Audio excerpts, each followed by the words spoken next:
Daniel Garcia de Oliveira, inscrição 54567. Ponto 8, excelências. Ponto 8.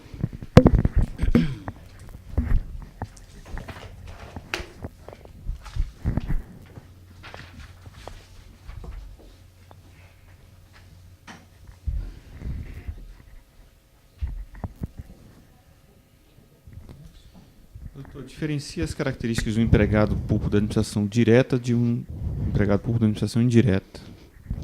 Se é que existe diferença entre os dois.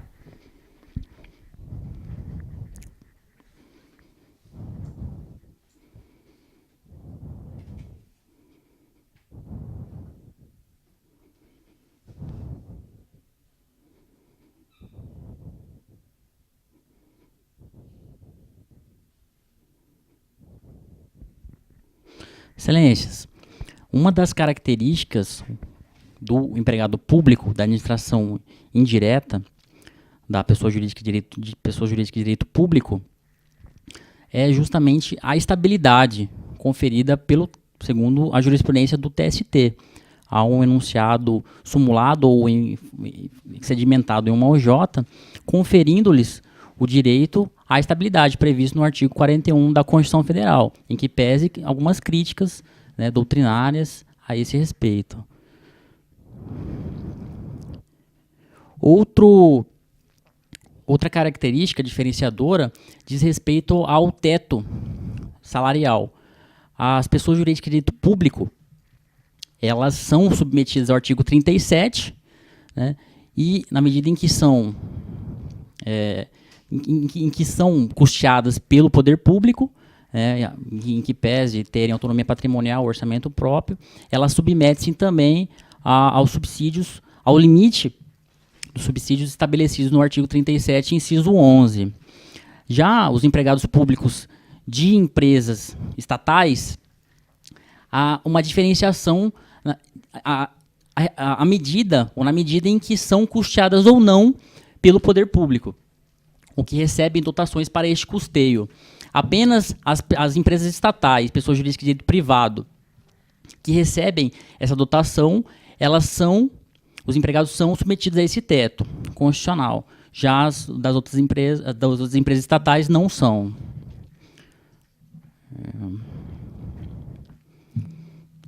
No que tange às características que os igualam, ambos são submetidos à exigência da prévia aprovação em concurso público, que é uma imposição constitucional, né, consagrada no artigo 37, inciso 2.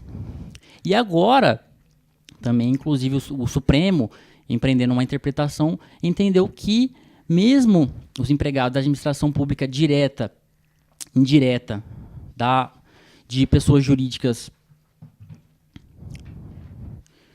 de empresas estatais, elas também têm o direito de serem dispensadas mediante procedimento administrativo.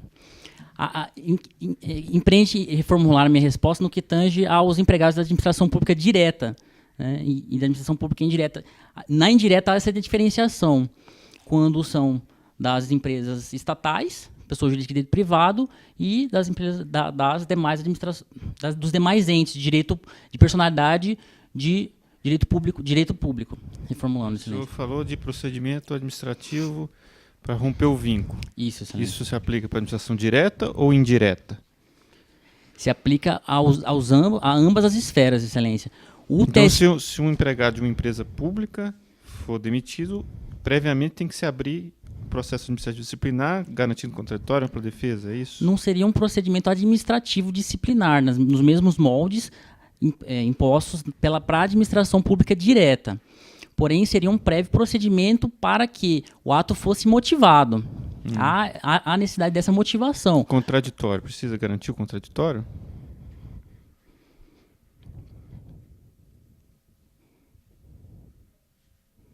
Excelência, apenas se lhe for imposta a prática de algum ato desabonador ou que motive essa dispensa. Porém, em princípio, não. Apenas a exigência da motivação mesmo. É uma interpretação, inclusive, feita recente pelo Supremo, né?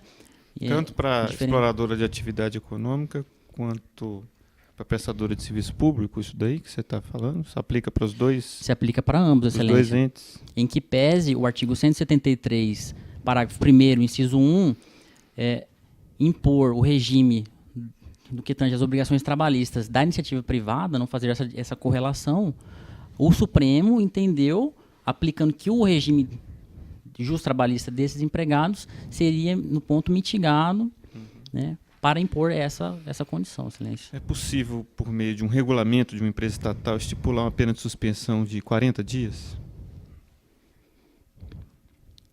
Não, Excelência, na medida em que esse regulamento eles desbordaria dos limites impostos pela CLT, que prevê um período máximo de suspensão de 30 dias.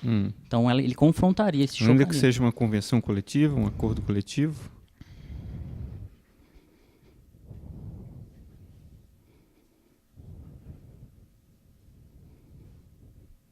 Excelência, na medida em que entre ambos a CLT se mostra mais favorável, aplicar-se o princípio da norma mais favorável para aplicar a CLT. A não ser que, conglobadamente falando, a convenção coletiva de trabalho ela se mostraria mais vantajosa do que as normas da consolidação das leis do trabalho, inclusive uma incidência da teoria do conglobamento, né, nessa aplicação simultânea de leis. Impõe-se a aplicação de apenas uma. Uma justa causa por abandono de emprego para o empregado público tem alguma peculiaridade face aos outros empregados do regime seletista, não empregados públicos?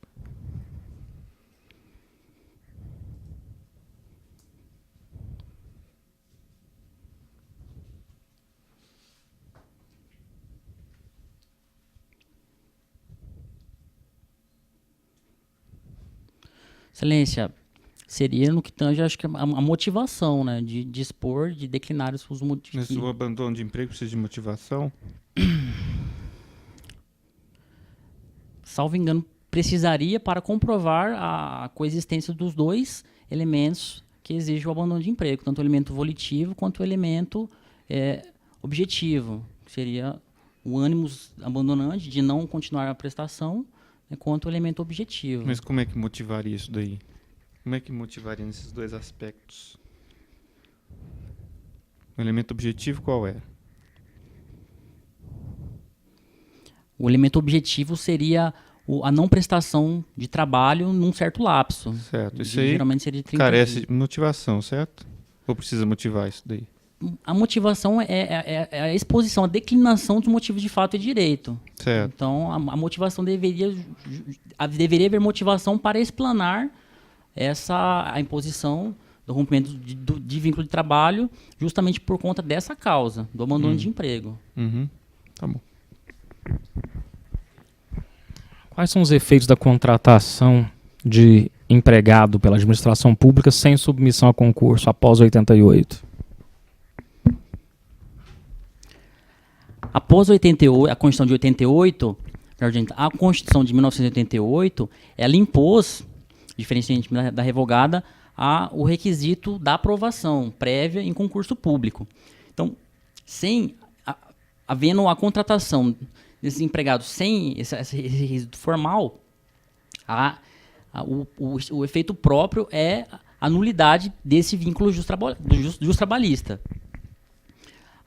O STJ vem inclusive impondo algumas diferenciações no que tange se o empregado ele é admitido para trabalhar na administração pública sem concurso, por ônibus definitivo, daquelas contratações temporárias, né, no que tange propriamente aos efeitos pecuniários, patrimoniais da decretação de nulidade desse contrato de trabalho. Em que pese o STF ter reconhecido incidentalmente a constitucionalidade do artigo 19A da lei do FGTS, o Superior Tribunal de Justiça, no Tribunal Superior de Justiça, há uma... O senhor já está indo na frente. Vamos definir primeiro os efeitos. Efeitos pecuniários, então. Reconhecida a nulidade do contrato, que direito assistiria ao empregado admitido sem concurso público? Excelência, segundo o sumulado sedimentado na súmula 363 do TST, por conta do dispositivo aqui citado, o TST entende que esse trabalhador ele faria jus à hora mínima trabalhada, que seria um direito adquirido, e também ao depósito do FGTS. Apenas esses. O senhor falou hora mínima trabalhada. Bom, ele tem direito, então, às horas trabalhadas com base no salário mínimo, Isso, excelência. ou com base no salário que ele recebia na prática? Com base no salário mínimo, excelência. Ainda que ele recebesse, não podemos indexar por outros efeitos, mas aqui podemos, né? Um salário equivalente a 10 salários mínimos. Se houver necessidade de pagar horas suplementares, vai ser baseado no salário mínimo?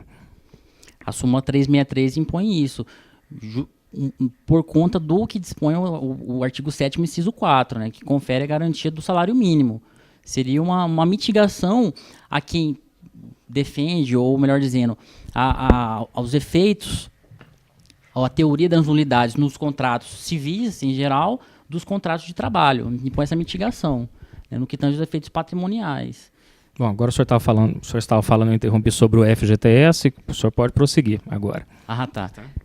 Então, excelência, o STJ ele vem fazendo essa diferenciação. Quando o empregado ele é admitido sem concurso, porém para prestar o seu labor, como se o empregado, nas mesmas condições de um empregado que foi submetido ao concurso público, né, do contrato do empregado ou do trabalhador contratado temporariamente, que por conta da não incidência das causas dessa forma de contratação temporária, ou por conta das sucessivas renovações, a ensejar a nulidade desse contrato, vem fazendo essa diferenciação, então. Uma primeira turma entende que incide o artigo 19A.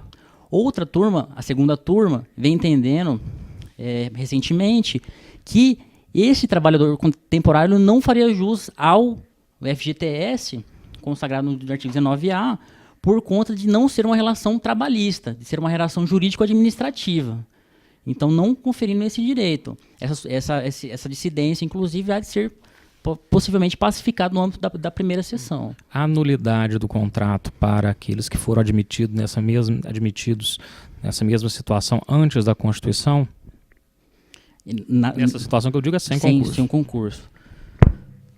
Sem um concurso também há, porque...